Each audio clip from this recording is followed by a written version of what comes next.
اب میرے عبد القادر کا دور چالو. ایک واقعہ جو چند دن پہلے میں نے اپنی خانقاہ میں بیٹھ حضور غوث اعظم کا ہی سنا دیا تو آج ان میں سے کچھ لوگوں نے کہا کچھ واقعے کو ضرور بیان کرو تاکہ سبھی لوگ جان لیں. وہ واقعہ کیا ہے؟ میرے عبد القادر چھوٹے سے عبد القادر میرے غوث اعظم کے ہاتھ چھوٹے چھوٹے سے ننھے سے ہاتھ خوبصورت میرے غوث اعظم کی انگلیاں. میرے غوث اعظم ذرا دیکھو جو اچھے ہوتے ہیں ان کا پشتو بھی اچھا ہوتا ہے. جو اچھے ہوتے ہیں ان کی جوانی بھی اچھی ہوتی. جو اچھے ہوتے ہیں ان کا حشر بھی اچھا ہوتا ہے اور جو اچھے ہوتے ہیں ان کا کھلونا بھی اچھا ہوتا ہے. شیخ عبد القادر چھوٹے سے بچے تو ان کا کھیل کیا ہے؟ وہ اپنے عمر کے بچوں کے ساتھ کھیلتے تھے روز. اور کھیل کیا ہے کہ میرے عبد القادر کھیل رہے ہیں, کھیلتے کھیلتے اچانک کہتے ہیں سو جاؤ. سارے ساتھی سو جاتے تھے اور صرف سوتے نہیں تھے, سب کے جسموں سے روح نکل جاتی تھی. کیا بات کیا بات. ابھی چھوٹے ہیں, ذرا سوچے عبد القادر ابھی چھوٹے مگر کھیل کیسا. اپنے ساتھیوں سے کہتے ہیں سو جاؤ. سب سو گئے ہمیشہ کے لیے اور میرے عبد القادر جب کہتے اٹھ جاؤ تو سارے بچے اٹھ جاتے. یہ کھیل ان کا مشہور تھا کہ ایک عورت کا چھوٹا سا بچہ مر گیا, اس کا انتقال ہو گیا. ایک ہی بچہ تھا, وہ رو رہی تھی, چیخ مار رہی تھی کہ ایک صاحب گزرے, رک گئے, رونے کی وجہ پوچھی تو کہا میرا ایک ہی بچہ تھا جس کا انتقال ہو گیا اس لیے میں رو رہی ہوں. تو اس انسان نے کہا کہ رونے کی کیا ضرورت ہے, رونے کی کیا ضرورت ہے. وہ عبد القادر نام کا جو بچہ ہے نا, عبد القادر نام کا جو بچہ ہے نا, اس کا کھیل تم جانتی ہو؟ کہا نہیں. کہا اس کا کھیل یہ ہے اپنے ساتھیوں سے کہتا ہے سو جاؤ, سارے بچے مر جاتے ہیں. جب کہتا ہے اٹھ جاؤ, سارے بچے اٹھ جاتے ہیں. ایسا کرو, پریشان نہ, اپنا یہ مرا ہوا بچہ اٹھاؤ اور وہاں لے جاؤ جہاں عبد القادر کھیل رہے ہو. وہ بچہ جب کہے سو جاؤ تو اس سوئے ہوئے بچوں میں اپنا بچہ لٹا دینا. جب وہ بچہ کہے گا اٹھ جاؤ تو سارے بچوں کے ساتھ وہ بھی اٹھ جائے گا. وہ عورت اپنے بچے کو لے کر کے آتی ہے. میرے عبد القادر جو ننھے سے عبد القادر ہے, خوبصورت سے عبد القادر ہے, جن کا جلوہ شاندار ہے, جن کا حسن دیکھتے نہیں بنتا, وہ عبد القادر اپنے ساتھیوں کے ساتھ کھیل رہے ہیں اور اپنے ساتھیوں سے کہتے ہیں اچانک سو جاؤ, سارے بچے مر جاتے. جب اس عورت نے دیکھا کہ سارے بچے سو گئے تو اپنا مرا ہوا بچہ ان مرے ہوئے بچوں کی صف میں رکھ دیا. عبد القادر نے جب کہا اٹھ جاؤ تو سارے بچے اٹھ گئے مگر اس عورت کا بچہ نہیں اٹھا. تو اس عورت نے عبد القادر سے کہا کہ اے عبد القادر, آپ نے کہا سو جاؤ, سارے سو گئے, آپ نے کہا اٹھ جاؤ, سارے اٹھ گئے, تو پھر میرا بچہ کیوں نہیں اٹھا؟ میرے عبد القادر جو ننھے سے عبد القادر ہے, جو پیارے سے عبد القادر ہے, وہ جب مسکراتے ہیں تو کتنا حسین ان کا چہرہ ہوتا ہے. مسکرا کر کے جواب دیتے ہیں کہ اے سنو, جسے خدا نے مارا ہو اسے ہم کیسے اٹھا سکتے ہیں؟ جسے خدا نے مارا ہو اسے ہم کیسے اٹھا سکتے ہیں؟ وہ عورت میرے عبد القادر کے ننھے سے پیروں کو پکڑ لیتی ہے, پکڑ کر رونے لگتی ہے, پھر کہتی ہے کہ اے عبد القادر, تم کوئی معمولی بچہ نہیں ہے, جب تک کہ تم دعا نہیں کرو گے میرا بچہ زندہ نہیں ہوگا, ہم یہاں سے جائیں گے نہیں. جب اس نے ضد کیا, عبد القادر بار بار کہہ رہے جس کو خدا نے مارا اسے ہم کیسے زندہ کریں, جس کو میں نے مارا اس کو تو زندہ کیا مگر جسے خدا نے مارا اسے ہم کیسے زندہ کریں. وہ عورت کہتی ہے کہ اے عبد القادر, جب تک کہ میرا بچہ زندہ نہیں ہوگا ہم تمہارے قدموں کو نہیں چھوڑیں گے.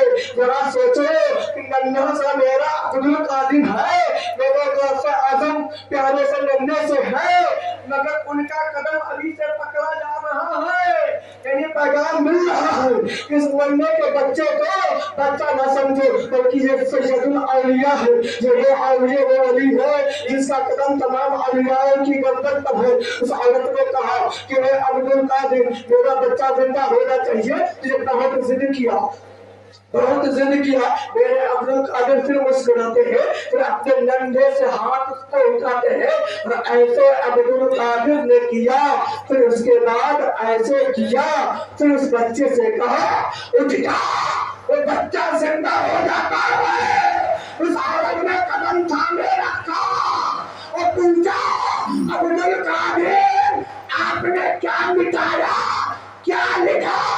تو میرے شہر کے کہتے ہیں کہ تم نے ضد کیا کہ میری نظر اٹھائی تو تمہارے بچے کا نام مردوں کی لسٹ میں لکھا ہوا تھا، میں نے اسے اپنے ہاتھوں سے مٹا دیا۔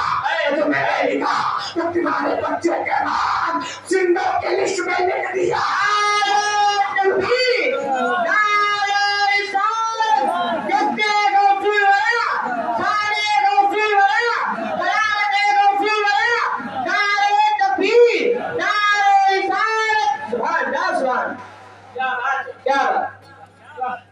ہمارے بچے کا نام مردوں کی لسٹ میں تھا، اس لیے میں نے اسے مٹھایا، زندوں کی لسٹ میں ہمارے بچے کا نام لکھ دیا۔ یہ میرے عبد القادر کی کرامت ذرا دیکھیں، جب اگر کسی کے پاس کچھ ہو جاتا ہے تو بڑا گھمنڈ ہوتا، سب کو نہیں ہوتا، کچھ ایسے ہوتے ہیں، اگر دولت ہے تو گھمنڈ، علم ہے تو گھمنڈ، اگر پیر ہو گئے تو سیدوں کا مقام ترک، اگر پیر ہو گئے تو ان کو اپنی پیریت پہ گھمنڈ، سیدوں کے بغل میں ٹھیک سیدوں کے بغل میں کرسی، یہ ظاہر کرنا چاہا کہ سیدوں سے زیادہ میرا مقام۔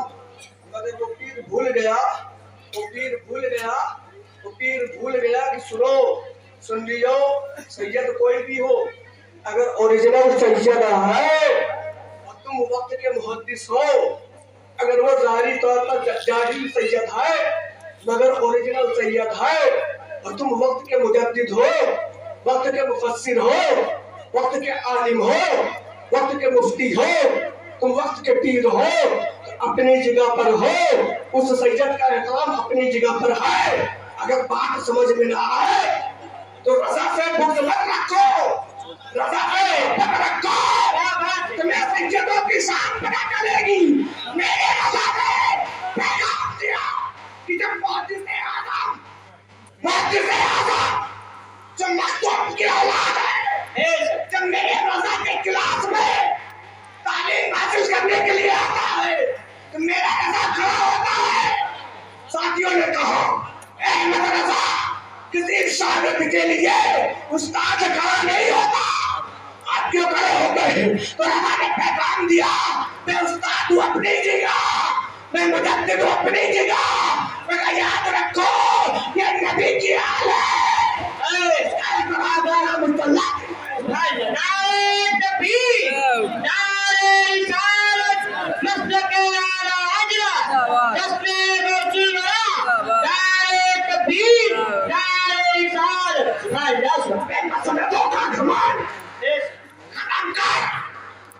مسندوں کا گھمنڈ ختم کر، کیونکہ تیرا مسند احمد رضا سے زیادہ اونچا نہیں ہے، مگر میرا رضا سیدوں کی جوتی کو سیدھا کرتا ہو، کہتا ہو کہ ہمنے کی اولاد ہے۔ کیا بات ہے، کیا بات ہے، نعرہ تکبیر، نعرہ رسالت، مسلک اعلیٰ حضرت، مسلک اعلیٰ حضرت، پیغام رضا، پیغام رضا، سادات